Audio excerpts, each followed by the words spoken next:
अगर आपके घर में भी अंडे इस तरह के टूटे हुए क्रैक हुए हुए पड़े हैं और आप उनको बॉईल करना चाहते हैं, तो आज की वीडियो में ये है कि आप लोगों के साथ शेयर करने वाली हूँ। और आलू का इतना ज़बरदस्त है, आप लोगों को बताऊंगी। और आटे के अंदर टूथपेस्ट डालने से क्या होता है ये भी आज आप लोगों के साथ राज फाश कर ही देना है मैंने।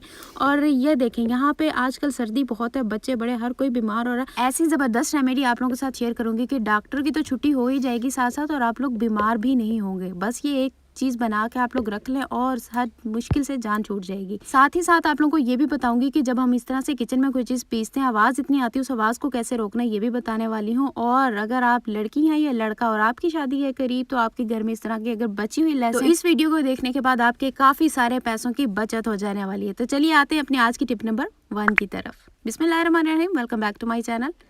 सबसे पहले एक टिप जो है ये मेरी उन माओं के लिए, बहनों के लिए है जिनके बच्चे या उनके घर में बुजुर्ग हैं, या वो खुद कोई भी उनके घर में बीमार होता है। वो बस ये एक कहवा बना के रख लें। सॉरी, कहवा नहीं, पाउडर है ये। मैंने अपने घर में सर्दियों के स्टार्ट में बना के रखा था और ये इतनी यूज़फुल रेमेडी है, इतनी ज़्यादा कि मैं आप लोगों को क्या बताऊँ। पहले मैं अपनी स्टोरी थोड़ी सी आप लोगों को बताती हूँ। मैं सर्दियों में हर बार, सर्दी क्या, हर 2 महीने बाद मैं बहुत ज़्यादा बीमार होती हूँ। मुझे बहुत ज़्यादा कफ हो जाती है, चेस्ट इन्फेक्शन हो जाता है और बला बला जितनी बीमारियाँ कहूँ वो सारी मेरे साथ होती ही हैं। और मैं जब तक डॉक्टर से बहुत ज़्यादा मेडिसिन लेके या इंजेक्शन ना लगाऊँ तब तक मैं ठीक नहीं होती थी। लेकिन जब से मैंने ये भी मेडिसिन बनाई है, और मुझे नहीं याद कि इस सर्दियों में एक बार भी मैं डॉक्टर के पास गई हुई हूँ। आप लोग देखें, एक बार इसको बना के रखें। मेरी खालाएँ, मेरी बहनें, मेरे जानने वाले जितने भी लोग हैं, वो सारे ये पाउडर जो है उन्होंने बना के रखा हुआ और वो ये यूज़ कर रहे हैं। बनाना आपने कैसे है, इसकी पूरी डिटेल वीडियो जो वो मेरे दूसरे चैनल पर मौजूद है, आप लोग वहाँ से जाके देख सकते हैं। और उसका लिंक जो है मैं आप लोगों को डिस्क्रिप्शन में दे दूँगी। यहाँ पे ये देखिए, ये ख़त्म होने वाला है। मैंने इस बार सर्दी में ये दूसरी बार बना लिया है और अब ये ख़त्म होने के बहुत करीब है। अब ये जो तीसरी बार यहाँ पे बन रहा है, ये मेरी खाला मुझे दे के गई है, सारा सामान उनके लिए बन रहा है। तो मैंने सोचा क्यों ना अपनी यूट्यूब फैमिली के साथ भी इस सीक्रेट को शेयर की जाए, ताकि सब भी इस मुश्किल से बच सकें। इसी के साथ आते हैं जी अपनी आज की टिप नंबर 2 की तरफ। सर्दियों में इस तरह से हम जब बाज़ार से अंडे वगैरह लाते हैं, उनमें इस तरह से थोड़े थोड़े क्रैक्स पड़ जाते हैं। लेकिन मेरे पास जो अंडा है इसमें कुछ ज़्यादा ही क्रैक्स हैं। अब इन क्रैक्स को हमने कैसे ठीक करना है कि हम इस अंडे को बॉयल कर सकें। तो इस मुश्किल से बचने के लिए आपने क्या करना है, आपके फ्रिज के अंदर एक चीज़ पड़ी होगी जिसे हम कहेंगे गूंदा हुआ आटा। आपने वो आटा लेना है और वो आटा आपने इस तरह से अंडे के ऊपर अच्छी तरह से पेस्ट कर देना है। जहाँ जहाँ क्रैक्स आपको नज़र आएंगे वहाँ वहाँ आपने ये आटा लगा देना है। उसके बाद आपने इस अंडे को गर्म पानी के अंदर बॉयल होने के लिए छोड़ देना है। जितनी भी टाइम के लिए आप इसको करना चाहें, हाफ़ बॉयल करना है या फिर फुल बॉयल, जितना टाइम रिक्वायर्ड हो आप इसको बॉयल करें। ये अंडा बिल्कुल भी नहीं टूटेगा और इस अंडे के अंदर से जो सफ़ेदी या जर्दी निकल के बाहर आनी थी वो तो बिल्कुल भी नहीं आएगी। इसी के साथ आते हैं जी अपनी आज की टिप नंबर 3 की तरफ। अच्छा, आप लोग भी सोच रहे होंगे कि ये बहन पागल है जो आटे के अंदर टूथपेस्ट डाल रही है। नहीं, बिल्कुल भी ऐसा बिल्कुल भी नहीं है। ये आप लोगों को भी इसकी ज़रूरत पड़ सकती है, बल्कि पड़ती होगी। मेरी बहनें जो किचन में काम करती हैं, उनके हाथ भी ये देखें मेरे हाथ की तरह जल सकते हैं।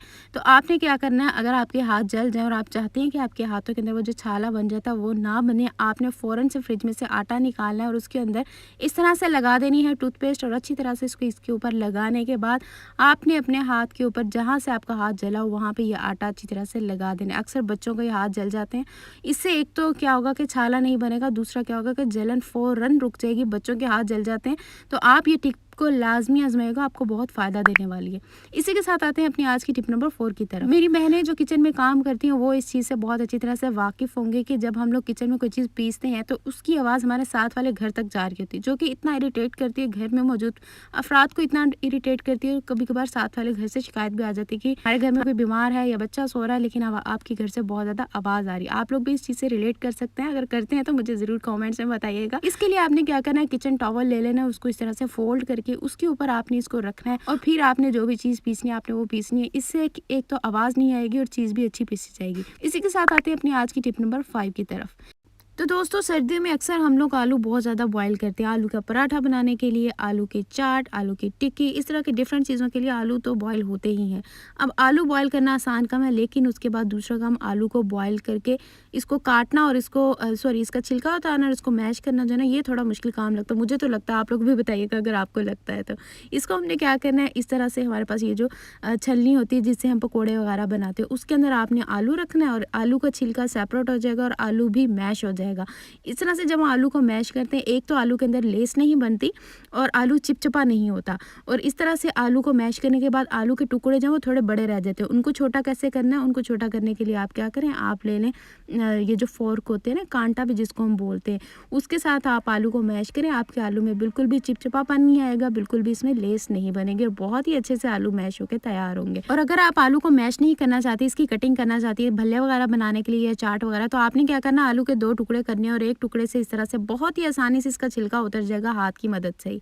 तो उम्मीद करती हूँ आपको ये टिप पसंद आई होगी। इसी के साथ आते हैं जी अपनी आज की लास्ट टिप की तरफ, जिसका इंतजार है मेरी बहनों और भाइयों को जो कि शादी के बहुत करीब है। सबसे पहले तो उनको शादी की बहुत बहुत ज़्यादा मुबारक है माशाल्लाह से। उसके बाद जी आज की टिप ये है कि हमारे घरों में अक्सर इस तरह की लैस वगैरह बची हुई पड़ी रह जाती है। तो लैस आप लोग कोशिश कीजिएगा, अगर मोती वाली तो ज़्यादा बेस्ट है। आपने क्या करना है, एक ले लेनी है पुरानी पेंसिल, वॉल पॉइंट लेनी है, लेड पेंसिल नहीं लेनी। और वॉल पॉइंट का ये जो पार्ट है ना, जहाँ से हम लोग इसको पुश करते हैं नीचे और ऊपर, उसको आपने तोड़ के अलग कर देना है। और उसके बाद आपने क्या करना है, ये देखिए मैंने इसको तोड़ के अलग कर दिया। ग्लू गन ले लें, ग्लू गन नहीं है एल्फी ले लें।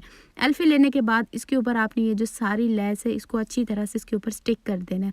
तो बहुत ही नीटनेस से आपने ये काम करना है और आपके इससे बहुत ज़्यादा पैसे बचने वाले हैं। तो ये देखें जी लैस मैंने सारी इसके ऊपर स्टिक कर दिया। अब इसका ऊपर का पार्ट जो है इसको हमने क्या करना है, इसके लिए भी हमने लैस का एक टुकड़ा ले लेना और ये देखें इस तरह से हमने इसके ऊपर अच्छी तरह से इसको पेस्ट कर देना है। उसके बाद आपने इस तरह से चौड़ी लैस का एक हिस्सा ले लेना। अगर चौड़ी लैस नहीं है तो कोई कपड़ा ले ले, जिसको आप इस तरह से इतने से पार्ट के अंदर आपने चौरस सा इसको कट कर लेना है।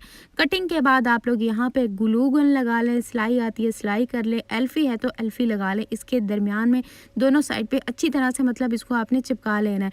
सारे को नहीं चिपकाना, बस दरमियान में से इस तरह से इसको चिपकाएंगे।